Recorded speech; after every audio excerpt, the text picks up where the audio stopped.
Good afternoon, everyone, and welcome to our daily COVID-19 update briefing. Dr. Ezike and I are joined today by Dr. Emily Landon, the Executive Medical Director of Infection Prevention and Control at University of Chicago Medicine. Dr. Landon has joined me today to recenter our conversation on what matters most, the health of our people and the trends that are moving that health in a precarious direction. As more and more of our regions see upward movement that requires additional intervention, I've made it a point to illustrate exactly what kind of concerning scale we're seeing compared to previous months of this pandemic.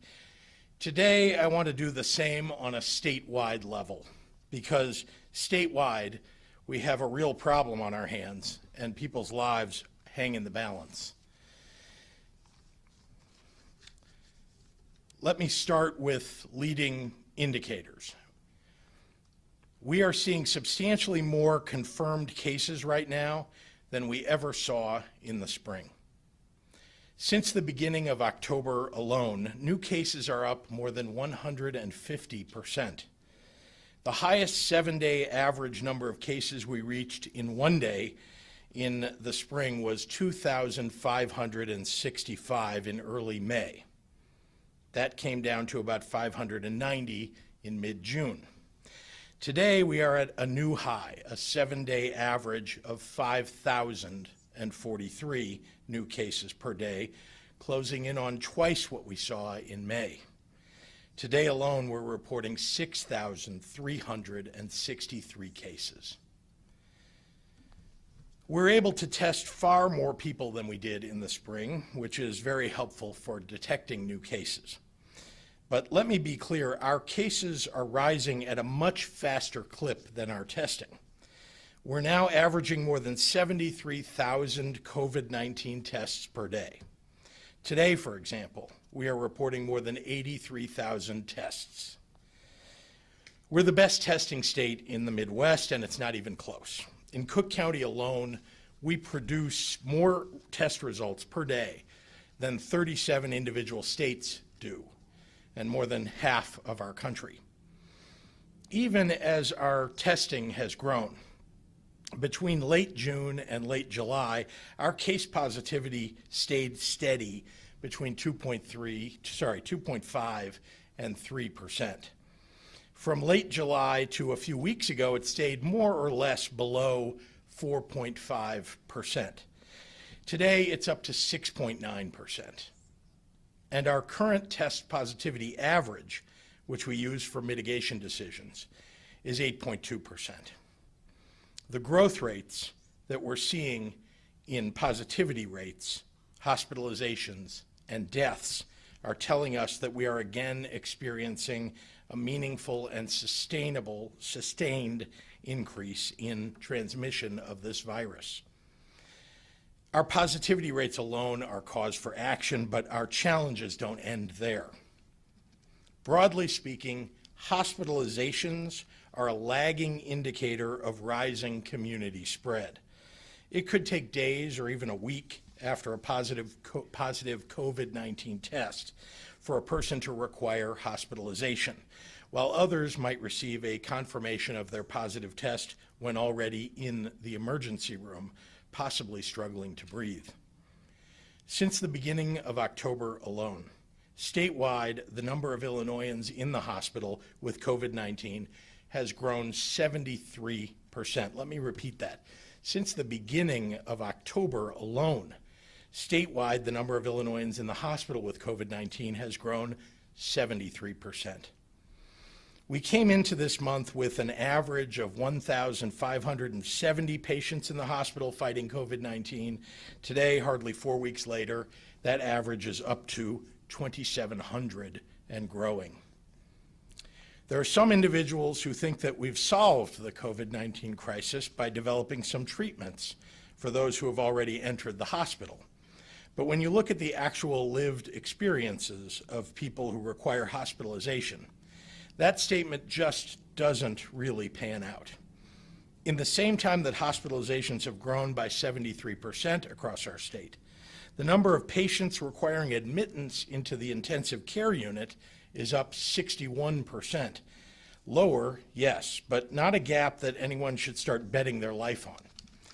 On October 1st, we were averaging 360 people in the ICU, COVID-19 patients in the ICU statewide. Today, there are over 580 in the ICU. Let's not forget ventilators, which, as any of the doctors standing behind me can tell you, is not a place that anyone ever wants to be. Too many patients who end up on a ventilator do not come back. They just don't. And here in Illinois, similar to ICU patients, the number of patients on a ventilator is soaring, up 61% since October 1st. Tragically, we aren't going to be able to save everyone from this pandemic, but we are doing our best to save as many people as we can by lowering the rate of spread in the community, which will not only allow more kids to go to school and more businesses to operate safely, but also will improve our ability to keep Illinoisans healthy. Those should be the goals that we can all get behind. Deaths are a lagging indicator, and we can see in these numbers the consequences of rising case rates and hospitalizations and ICUs and ventilators across our state from weeks ago. And unfortunately, I'm afraid we can expect worse to come. Deaths from COVID-19 are up 82% since the beginning of October, when we were averaging 23 lives lost each day, now at 41 lives lost each day. That means that every day we are averaging another 41 mothers and fathers, children, grandparents, no longer with us, adding to the total of Illinoisans lost, now approaching 10,000, and the number of Americans lost, now more than 230,000.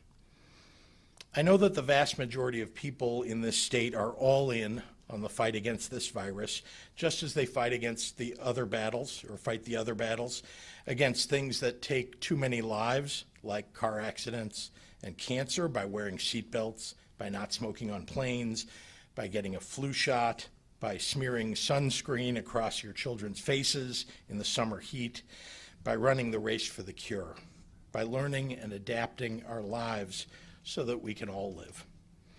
I know that the vast majority of people in this state want to keep themselves safe, keep their families safe, keep their children safe, their parents, their neighbors, their friends. Unfortunately, as these trends indicate, things are moving in a bad direction all across our state. And as of this morning, Region 3, which encompasses Quincy, Springfield, and much of west central Illinois, has now sustained an average positivity rate of 8% or higher for 3 days in a row, today hitting 8.8%, meaning that starting Sunday, they will join the majority of the state in operating under resurgence mitigations.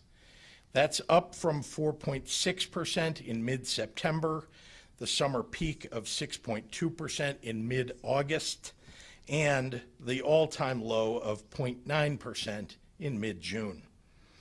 And the region's COVID-related hospital admissions today have tripled since early September, something that has got to change. And these mitigations aim to cut down on those high-risk activities until we bring down the positivity rate in an area once again.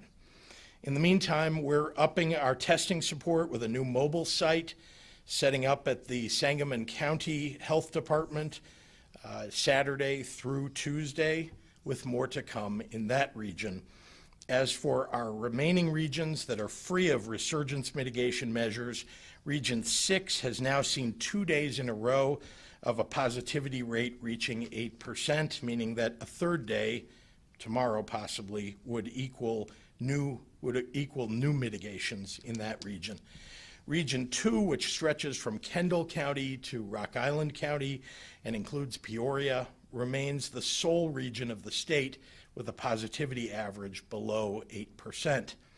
But at 7.9% and growing, that might not be the case for very long. We're ensuring testing availability there too, with Region 6 seeing mobile testing in Ford County today, in Richland County tomorrow, Effingham on Sunday, and in Macon at Decatur Civic Center today through Sunday, and next week. Region 6 will have a testing site from Monday the 2nd through Sunday the 8th at Danville Area Community College. And in Region 2, Peoria has mobile testing today and tomorrow, and Knox County and Rock Island counties will have sites on Saturday and Sunday. Find the nearest site near you. It's easy. Just go online to dph.illinois.gov/testing. Before I turn the podium over, let me just say this. All of the data that I walked through today is present every day on our DPH website. It's updated every single day, both statewide and by region, so that people across the state can use it to make decisions for themselves and their families about what more they can do to keep each other safe. And not just on the individual level. Across the state, local health departments, hospital systems, and community leaders can and should engage with this data, analyzing it and asking questions and using it to protect their communities. Because let's be clear, well-meaning and reasonable people can have fair disagreements about how and where to draw lines and connect dots, but when every single metric in every single corner of our state is trending poorly, we have to take meaningful action to keep our people safe. And with that, I'd like to turn it over to our Director of the Department of Public Health, Dr. Ngozi Ezike. Doctor. Thank you, Governor. Thank you for laying that out so clearly, and thank you for your tireless efforts. Let me get straight to the numbers. I think many of them the Governor has shared. In the past 24 hours, more than 83,000 tests were reported for a total of nearly 7.5 million total tests. Today, again, we are reporting 6,363 new cases of COVID-19 for a total of 395,458 cases. Since yesterday, we have been notified of an additional 56 lives lost, again, for a total for Illinois of 9,675. In the hospitals, overnight, we had 3,030 individuals. Of those, 643 patients were in the ICU and 269 were on ventilators.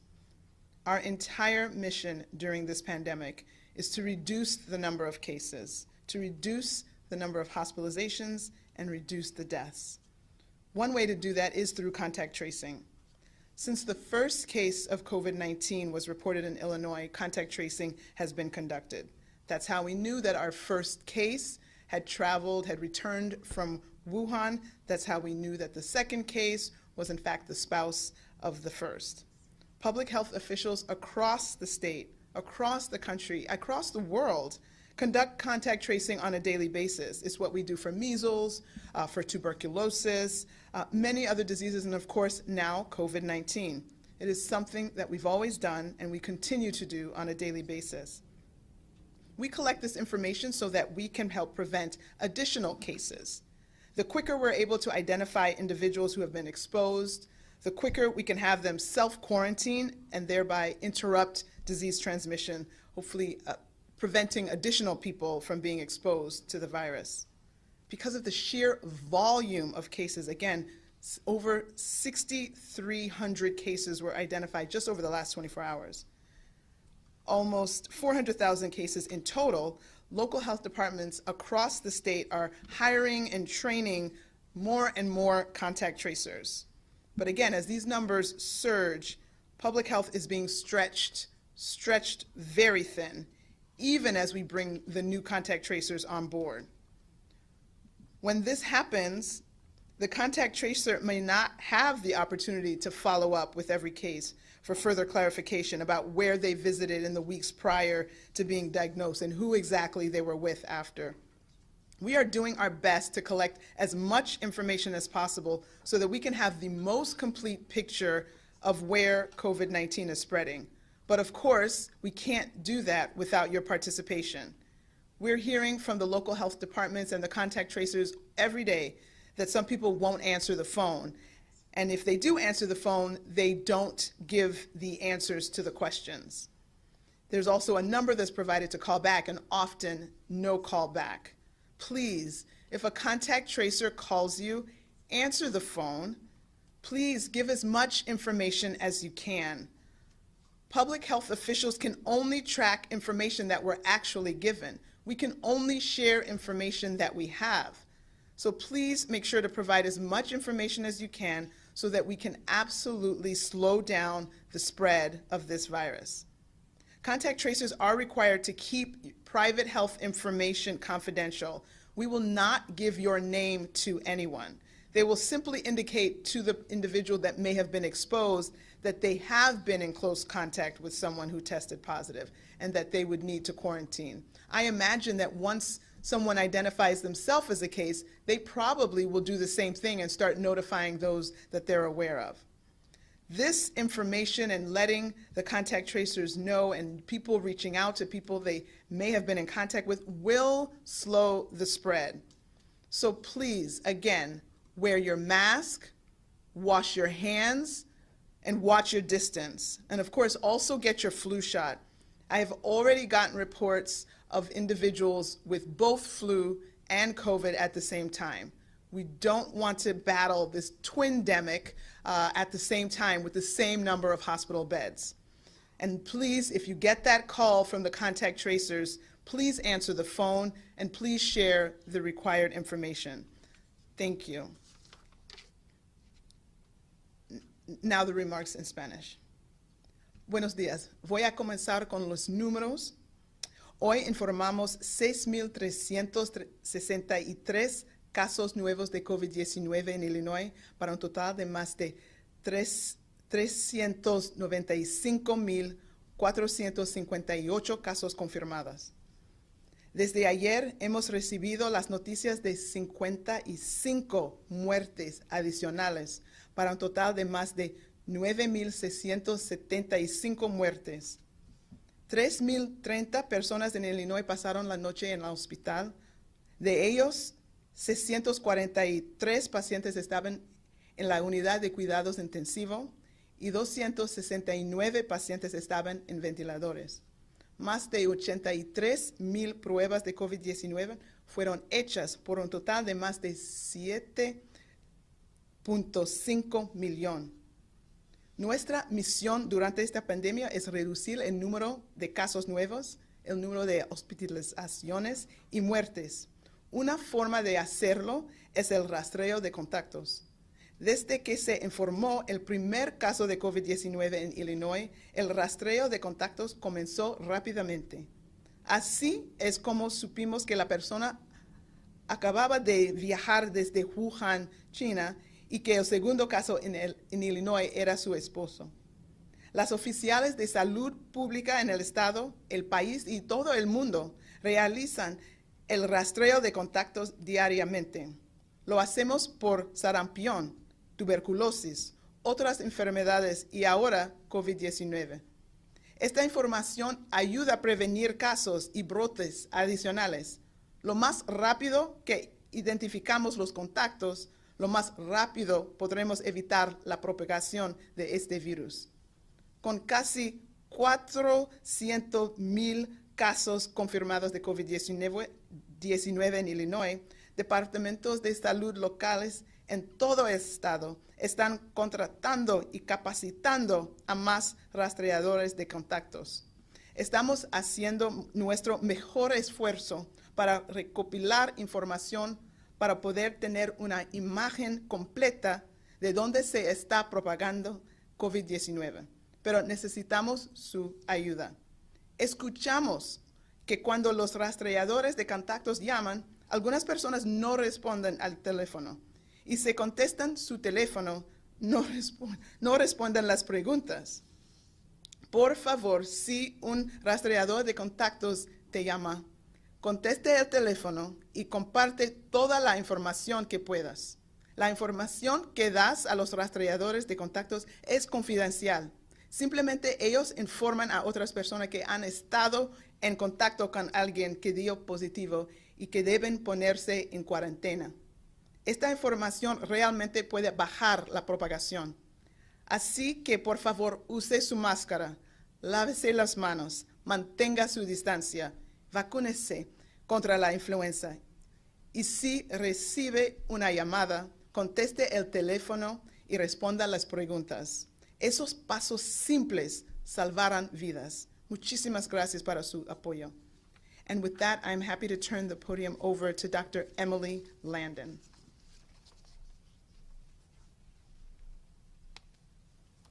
Thanks, Dr. Ezike, and thank you, Governor, for inviting me to be here today. But this isn't a happy occasion for me to be speaking. Public health officials, epidemiologists, and doctors like myself predicted this fall would bring more cases, more hospitalizations, and more deaths. We hoped that knowing this would help us take steps to avoid it. And many of us did those things. We dutifully wear our masks, even though we don't really think we could be contagious. We keep distance from friends and neighbors. We wash our hands religiously. And now, as the weather gets colder and the cases still rise, we aren't sure what more we can do. You see, we are where we are today for a lot of reasons, but I'm really worried about the misinformation and fatigue slipping into and covering up our best intentions. I hear people say, sometimes people wear a mask and still get COVID, so why bother? Or sometimes people say that people like me are making a mountain out of a molehill and we should just let everybody get sick and get over it. I know many of you are hearing those same arguments from your friends on social media and even from the news. Sometimes people make these statements, dress them up with some facts or graphs that look almost as convincing as the ones you saw today. They sometimes take experts' comments out of context and make you wonder what we really think. They make you question every inconsistency, every change in guidance. So today, I want to set some facts straight. First of all, inconsistent recommendations are not evidence of a conspiracy, nor are inconsistent data. They're evidence of a changing knowledge in epidemiology. In different situations, different metrics mean different things. For example, when testing rates are low or changing rapidly, the test positivity rate may not mean quite the same thing as when testing rates are stable or when the testing rates aren't increasing as much as the cases. Everyone is trying to use the best information available to make the best possible decisions. There are and will be disagreements about the details. There's no one measure or metric, but rather an understanding of the needs and the pain in the community, both from the virus as well as the consequences. There are new data coming out every day. Science is learning. We change our guidance because we learn something new. Changing advice should make you feel good that we're making progress. Disagreement is a normal part of every process, and there's no one right way to handle a new pandemic. But we're all in the same boat, and we should try and row in the same direction as much as possible if we want to get somewhere. Some people are still skeptical of masks because people like me didn't know very much in March about how important they would be for curbing transmission in the community.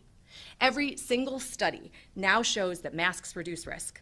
Common sense says that masks reduce risk. Healthcare workers would all get COVID when they were caring for patients if masks didn't prevent infection. And studies of healthcare worker antibodies show that they have had COVID only slightly more than the regular population, despite having very close contact with patients that have COVID. Still, no mask is perfect. But there's growing evidence that if you catch COVID while wearing a mask, you may not get as sick. In fact, a lot of us think that this may be contributing to the lower mortality rate compared with earlier in the pandemic. Did you know there was a study done in Kansas that showed that the areas with mask mandates had lower rates of COVID and lower mortality rates than the places that didn't have a mask mandate?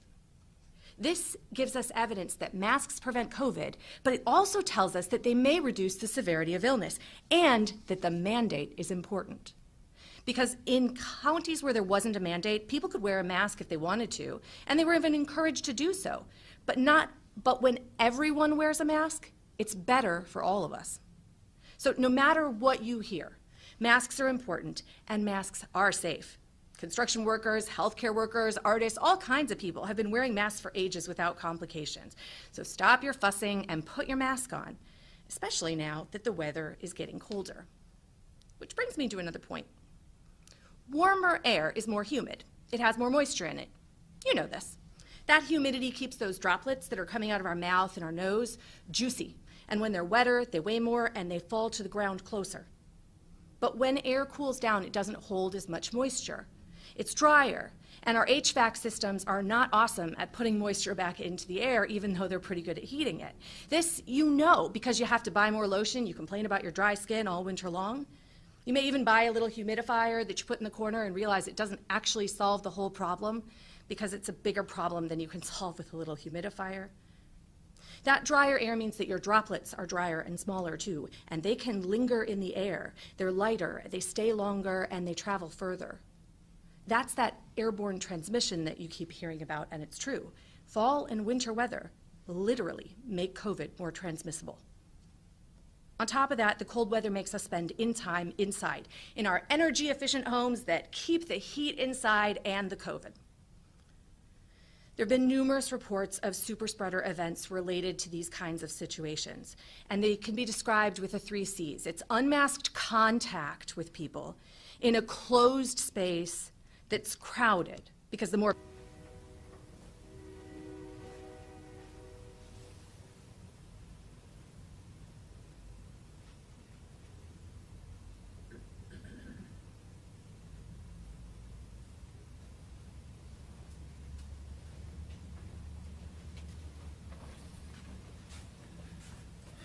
Good afternoon, and thank you for listening today. It's good to be here in Springfield, Missouri, doing this press briefing today. It's been a busy week on the road. I've had several calls and meetings with my senior staff, economic development partners,